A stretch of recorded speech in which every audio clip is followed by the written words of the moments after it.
Salve os irmãos com a paz do Senhor. Quero ler aqui em 1 Reis, irmãos, 18, versículo 30. Então Elias disse a todo o povo, chegai-vos a mim. E todo o povo se chegou a ele. E Elias reparou o altar do Senhor que estava em ruínas. Amém, irmãos? Irmãos, eu quero dizer para os irmãos, a palavra de Deus, ela é tão tremenda, que se a gente olhar, Elias ele viveu numa época onde que a idolatria estava grande, onde o pecado estava grande, onde o povo de Deus estava longe de Deus. Estavam adorando imagens, estavam idolatrando o mundo, idolatrando tudo, menos adorando a Deus. E Elias, ele estava ali combatendo isso, mostrando que ele tinha um Deus maior, ele tinha uma proposta melhor para aquele povo. Ele estava demonstrando a confiança que ele tinha em Deus. Ele estava demonstrando para o povo o conhecimento que ele tinha com Deus. Ele foi alimentado por uma viúva, e ali alimentando ele, a viúva, veio a perder o filho. Olha a prova que Elias ia passar. Aquela viúva perdendo aquela criança, veio achar que era por causa dos pecados dela, das iniquidades dela. Mas Elias, conhecendo a Deus, chamou aquela mulher e falou: me dê seu filho aqui. Colocou aquele menino no quarto e orou. E Deus trouxe a vida do menino novamente. Deus trazendo a vida, Elias foi embora novamente. E foi encontrar com o problema dele. Foi encontrar com os profetas de Baal. Foi encontrar com o rei Acabe. E ele indo ali encontrar com aquele rei, qualquer um que olhava já imaginava, ele vai morrer, acabou para ele. Mas a sabedoria dele, a intimidade, o conhecimento que ele tinha com Deus era tão grande que ele falou o que para o rei? Ele falou assim: vamos fazer um sacrifício ao Deus de vocês.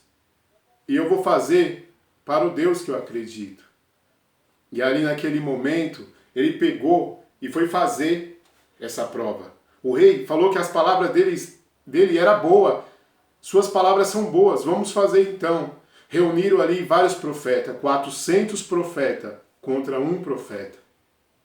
Só que a diferença era que esses 400, irmãos, ele servia a um Deus estranho, a um Deus que nada pode fazer.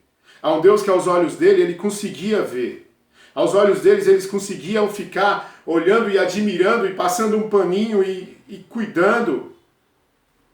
E Elias não precisa cuidar do Deus de Elias. Não precisa passar um paninho, não precisa estar ali, ó. Só basta conhecer o Deus de Elias para atender e receber a vitória do Deus de Elias. E ali se juntou os profetas de Baal contra o profeta de Deus. Estava montada aquela batalha. Se fosse em nossos olhos como uma guerra, você poderia ver um exército grande, por exemplo, nos Estados Unidos contra um Brasil. Mas a diferença é de quem estava voltado para o verdadeiro Deus. 400 homens contra um. E ali eles montaram o altar deles. Começaram a clamar ao Deus deles, a Baal. E Baal não respondeu, irmãos. Baal não teve como responder, porque Baal não tem vida. Baal não tinha como atender. Aí agora, irmão, eu quero chamar a sua atenção para essa intimidade com Deus. Para o que esse homem, Elias, ele tem a ensinar a nós.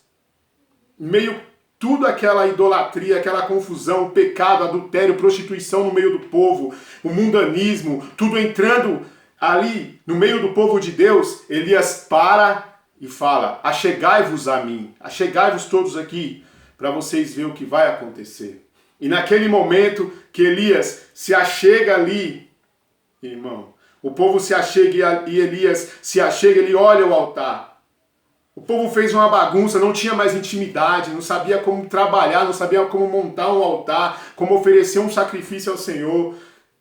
apesar que eles estavam oferecendo o sacrifício ao Deus deles, mas ao Senhor verdadeiro eles não sabiam mais montar. Elias foi lá e arrumou o altar, consertou o altar. E diz a palavra de Deus, irmãos, nesse mesmo capítulo aqui, em 1 Reis 18, que desceu fogo do céu e consumiu todo o holocausto. E antes disso, Elias ainda dificultou, que ele pegou, jogou água ainda em cima do altar, jogou água em cima do sacrifício, mas o Deus vivo respondeu ali, honrando Elias, no meio de 400 homens. Deus honrou Elias, porque Elias tinha intimidade com Deus, confiança com Deus. Ele conhecia a Deus, ele acreditava o que Deus poderia fazer na vida dele.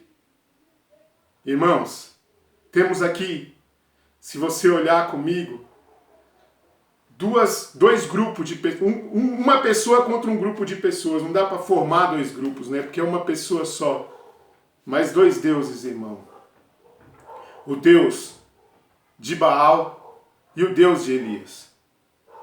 O Deus de Elias, ele provê, ele entra na sua batalha quando você acredita nele. Ele entra na sua vida quando você acredita nele. O Deus de Baal, irmão, nem responde. Eu sei que vivemos numa época semelhante a que Elias viveu. Elias ali, ele viveu na época da idolatria, prostituição, e que o mundo estava oferecendo para o povo de Deus o quê? Distanciamento de Deus. O povo não estava próximo de Deus. Não se seguia os mandamentos de Deus. Não oferecia sacrifícios a Deus. O altar estava todo bagunçado, a vida deles estava bagunçada. E hoje temos o privilégio, irmãos, de conhecermos mais, de ver as experiências que Elias teve e voltar a Deus, ter uma intimidade com Deus, consertar o altar que é a nossa vida, sair um pouco do pecado, um pouco dos erros, totalmente se voltar para Deus. A Bíblia nos fala, irmãos, que a cada amanhecer, Jeremias, né, no livro de Lamentações, que cada amanhecer se renova uma misericórdia para nós. Irmão, ao renovar uma misericórdia todo dia, Deus te dá o fôlego de vida e você já está com a misericórdia, porque Ele sabe que você vai errar, sabe que eu vou errar, principalmente eu que sou um pecador, mas sabe que vamos errar, irmãos, mas Ele já está ali com a misericórdia pronta. Ele dá o acesso para nós, porque naquele grande dia, irmão, quando Ele aparecer, não vai ter mais nada, não vai ter mais desculpa para nós, irmãos. Irmãos, podemos ver também, irmãos, que o salmista Davi, ele fala, irmão, como muitos têm como desculpa, que ele passou por dificuldade, que o choro, no Salmos 30, versículo 5, que o choro pode durar uma noite, mas a alegria vem pela manhã. Mas se você olhar a história de Davi, irmão, ele errou, ele pecou, mas mesmo assim ele estava sempre ali reconhecendo o seu erro, pedindo para Deus, como ele diz no Salmo 51, Senhor, não retire de mim o seu Espírito, não me lances fora da tua presença, eu almejo o Senhor. Irmão, eu consigo ver, irmão, aleluia, Deus tanto na minha vida, tanto mesmo, que tantas provas que já passamos, tanta luta que eu já passei, tanta dificuldade, sem merecer, Deus estava sempre ali do meu lado. Eu lembro de uma vez, irmãos, que eu estava em casa, e ali eu saí para fora e o meu vizinho chegou e conversou comigo. Eu tinha uns 18 anos na época. E eu falei assim, eu não passo aqui esse ano ainda nessa casa, Deus vai me dar outra casa. Esse homem era um incrédulo na época, ele não acreditava. Eu não sei nem se hoje ele é evangélico, não tenho mais contato com ele. Mas a partir daquele momento, irmão, ele viu eu indo embora dali. Não passou um mês, acho que 2 meses, não passou nem um mês, irmãos. Eu já saí dali, porque Deus garantiu a vitória. Irmãos, chegou um momento da minha vida que eu fui numa entrevista de emprego, irmãos. Ó, para você ver o que é Deus mesmo na vida da pessoa. Cheguei ali naquela entrevista de emprego, saí de casa adorando e louvando Deus na minha mente, cantando louvor na minha mente. Cheguei lá para fazer o teste, irmão. Tinha homens lá de 20, 30 anos de experiência, 15 anos de experiência. Eu era o mais fraquinho ali. Eu fui fazer o quê? Tentar ajudar a Deus para me dar a benção. Fui me aproximar, fui tentar me ajudar. A pessoa que estava ali dizendo que conhecia tudo foi reprovado.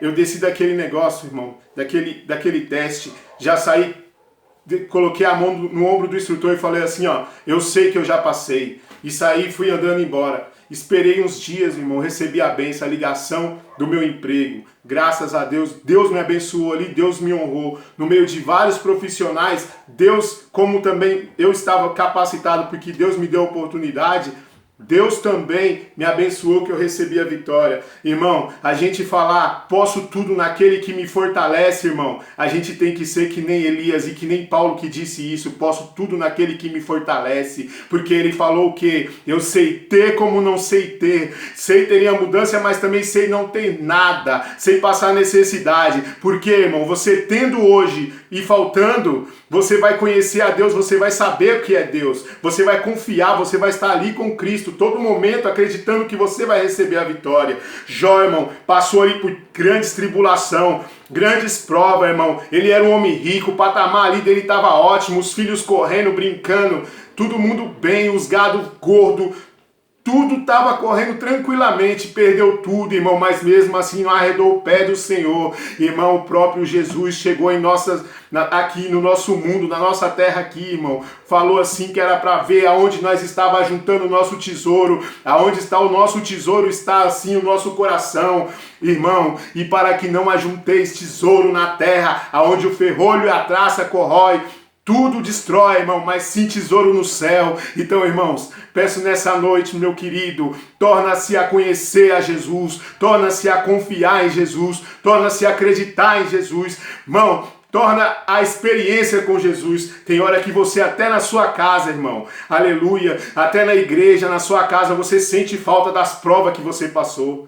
Quem não sente, irmão? Todo cristão sente, eu acredito, irmão. Porque eu sinto, tem hora que eu olho assim e falo, meu Deus, já passei por tanta coisa. E o Senhor do meu lado, e eu ali chorando e pedindo a vitória, e recebi a vitória. E o Senhor só me dando experiência contigo. Muitas das vezes eu olhando, não vendo saída, e o Senhor abrindo portas, mostrando aonde é a saída. Eu andando errante na sua presença, e o Senhor mostrando a saída. Irmão, vamos prosseguir em conhecer esse Deus de Elias, esse Deus de Isaac, esse Deus de Jacó, esse Deus de Abraão, aonde faz promessa na minha e na sua vida e cumpre. Mas para isso, irmão, vamos se colocar na posição, vamos se consertar, vamos arrumar nosso altar. Oh, irmão, eu lembro de quando era maravilhoso a gente chegar num pastor e confessar o nosso pecado, falar assim, irmão, vem aqui que eu quero conversar contigo, eu errei nisso, nisso e nisso. Hoje o mundanismo entrou tanto na vida que eu acho que não tem mais isso, não tem mais nem um discurso com o pastor, de você chegar e falar assim, pastor, eu errei, eu pequei, eu estou aqui para receber o perdão, porque a Bíblia diz, irmão, aquele que confessa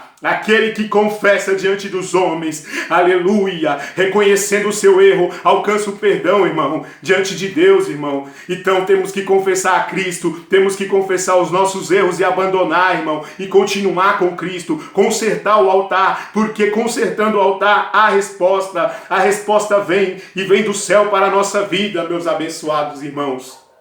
Então nessa noite, meu querido, essa é a palavra que Deus colocou em meu coração. Vamos, irmão, consertar o altar e fazer aquilo que a Bíblia fala, onde Paulo fala para Efésios, revestivos da armadura de Deus. Vamos revestir, irmão, porque estamos em meio a uma batalha, estamos em meio a uma luta, irmão.